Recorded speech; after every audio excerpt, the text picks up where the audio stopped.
Hello everyone, my name is Shivanshu Gupta and this lecture series of CBSE Python programs of class first year. Okay, in this lecture series we will discuss number of questions and today we are going to discuss a next question of series.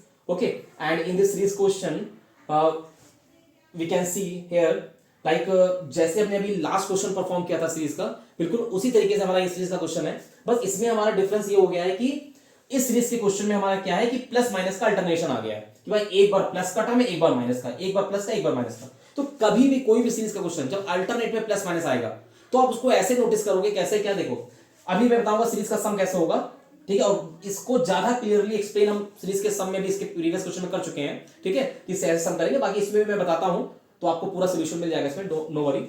Okay, देखिए तो यहां पर देखो पहला term है positive है, दूसरा term negative है, फिर पॉजिटिव फिर नेगेटिव. मतलब एक बार सीरीज में जो सम में जो जनरल टर्म है x की पावर i, जैसे i केवल 0 से लेकर मैं चला दूंगा n तक, ठीक है, तो x की पावर जो i है कैसे लिखेंगे? x की power x asterisk asterisk i. Fine, क्योंकि ये पता है ना पावर ऑपरेटर होता है हमारा x की एस्ट्रिक एस्ट्रिक i. मतलब जैसे मैंने 2 लिखा है, 2 एस्ट्रिक एस्ट्रिक 3 का मतलब क्या हुआ?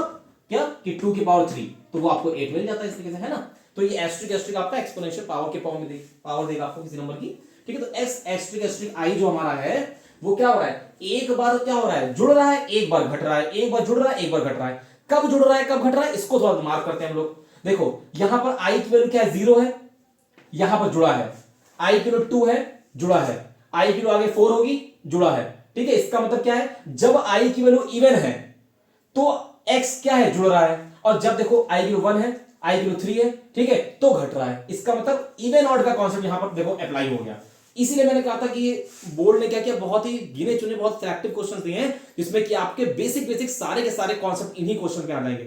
इसीलिए ये क्वेश्चंस करना और कराना बहुत जरूरी होता है, बिकॉज ऑफ कि सीबीएसई क्या कहता है, सीबीएसई बहुत ही सुलझा हुआ बोर्ड है. ठीक है, बहुत ज्यादा बर्डन बच्चों को डालता है, लेकिन एक क्वालिटेटिव, क्योंकि उसमें इतने एक्सपीरियंस टीचर्स हैं तभी एनसीईआरटी नंबर 1 रहती है. ठीक है, इवन तो आप हायर से हायर कॉम्पिटिशन की तैयारी करोगे, एनसीईआरटी इज द बेस्ट.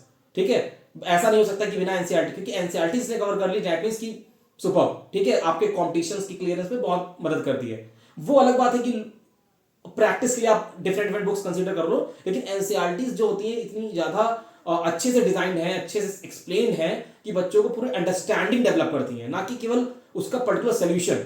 जैसे इन्होंने क्या किया, आपको इवन आउट का प्रोग्राम नहीं कराया, लेकिन इन्होंने क्या किया, सीरीज का ऐसा क्वेश्चन दे दिया, इवन आउट ऑटोमेटिक आपको यहां अप्लाई करना पड़ेगा.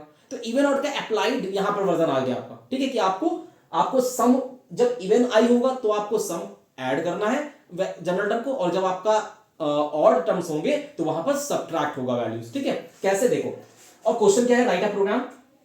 क्वेश्चन हमारा ये है क्या कि write a program to input x और n and display the sum of series. Series का सम डिस्प्ले करना है. ठीक है, तो x और n हमने क्या किया, इनपुट फंक्शन से इनपुट करा लिया, सम वेरिएबल 0 ले क्योंकि सीरीज का सम करना है हमें. अब i इन रेंज n कर दिया, क्योंकि सिंपल सी बात है भाई, अगर मान लो n की वैल्यू मैं यहां पर क्या देता हूं, 4 देता हूं, तो मतलब मुझे 4 टर्म चाहिए सीरीज के. तो 4 टर्म का मतलब क्या है? 1 2 3 4. तो देखो अगर n की वैल्यू 4 होगी तो रेंज फंक्शन क्या चलाएगा? 0 1 2 3. तो देखिए i की वैल्यू 0 1 2 3 यही तो मुझे चाहिए, तो इसका मतलब यहां पर इससे मेरा काम हो जाएगा, नो प्रॉब्लम. ठीक, कि मैंने यहां पर रेंज के अंदर n ले लिया. ठीक है, तो ये मैंने क्या कहा था, आपको ये फंक्शन क्लियर होना चाहिए कि लूप के अंदर रेंज के अंदर n दे रहा हूं तो ये क्या दे रहा है हमें. तो i की हमें क्या वैल्यू मिल रही है? i की वैल्यू हमें 0 1 2 3 मिलेगी अगर n की वैल्यू 4 होगी तो. ठीक है, अब यहां पर x की पावर i लगानी है तो क्या करेंगे, और वो सम करना है उसका, तो सम वेरिएबल बाय डिफॉल्ट 0 है, तो सम इक्वल टू क्या होगा? Sum equal to sum plus what? x asterisk asterisk i. That means क्या हुआ कि x की पावर क्या हुई? i हो गई. तो लेकिन अगर मैं ऐसे लिख दूं sum equal to sum plus x asterisk asterisk i, तो हर बार जुड़ता रहेगा ये भाई. x की पावर i जो है हर बार क्या होगी? जुड़ती रहेगी, लेकिन एक बार जुड़नी है, एक बार घटनी है. कब? जब i की जैसी वैल्यू उसके अकॉर्डिंग. अगर i की वैल्यू क्या है हमारी? i की वैल्यू अगर इवन है, जैसे 0 है 2 है 4 है, तो जुड़ रहा है आपका x. और जब i की वैल्यू ऑड है 1 है 3 है तो घट रहा है. इसका मतलब रेंज के अंदर, लूप के अंदर आ गए. कंडीशन क्या थी? इफ अगर i जो है उसका मॉड 2 से इक्वल टू 0 है, मतलब i हमारा इवन हुआ, तो उस समय पर जो सम है वो क्या कर रहा है? वो ऐड कर रहा है किसको? x की पावर i को. अंडरस्टैंड? और एल्स का मतलब क्या हुआ कि ऑड वाली वैल्यू, मतलब i की वैल्यू जब इवन होगी तब सम में x की पावर i जुड़ेगा, और नहीं तो एल्स में चले जाओ. ठीक है, और एल्स में क्या होगा? एल्स में आपका क्या होगा? Sum equal to sum minus x की पावर आई। आई होप कि आपको ये चीज समझ में आ गई होगी क्या, कि अभी अगर नॉर्मल सारा प्लस होता तो मैं लूप के अंदर सिर्फ sum equal to sum plus x की पावर आई लिखता, लेकिन यहां पर एक बार जुड़ रहा है एक बार घट रहा है, तो उसको हमने कैसे नोटिस किया, जहां जहां आई की वैल्यू इवन है वहां पर सम में क्या हो रहा है, एक्स की पावर आई जुड़ रहा है, और एल्स में एक्स की पावर आई घट रहा है हमारा। तो इस तरीके से लूप के अंदर क्या होगा, कभी जुड़ेगा कभी घटेगा, और लास्ट में हमें एक सिंगल सम की वैल्यू मिल जाएगी, उसको हमें लूप से बाहर आके डिस्प्ले करना है। लूप के अंदर प्रिंट स्टेटमेंट क्यों यूज करते हैं, अगर लूप के अंदर यूज करेंगे तो अभी अभी कैलकुलेशन चल रहा है लूप के अंदर, अभी पहले टर्म में कुछ कैलकुलेट होगा, दूसरे टर्म में कैलकुलेट होगा, तो हर टर्म में कुछ ना कुछ डिस्प्ले करेगा वो, लेकिन हमें चाहिए पूरा तुम कैलकुलेट कर लो पहले, लास्ट में फाइनल बताओ रिजल्ट क्या आ रहा है। तो इसीलिए जब लास्ट फाइनल रिजल्ट चाहिए तो लूप के बाहर आ जाएंगे। तो लूप के बाहर क्या होगा, लूप के बाहर मैंने प्रिंट स्टेटमेंट यूज किया, और प्रिंट स्टेटमेंट में क्या दिया, क्या सम ऑफ सीरीज इज, कॉमा करके मैंने क्या किया, सम को डिस्प्ले कर दिया। ठीक है, तो डबल कोट्स में मैसेज हो गया सम ऑफ सीरीज इज, पूरा मैसेज दे देना, कॉमा सम में क्या होगा, आपको सम मिल जाएगा।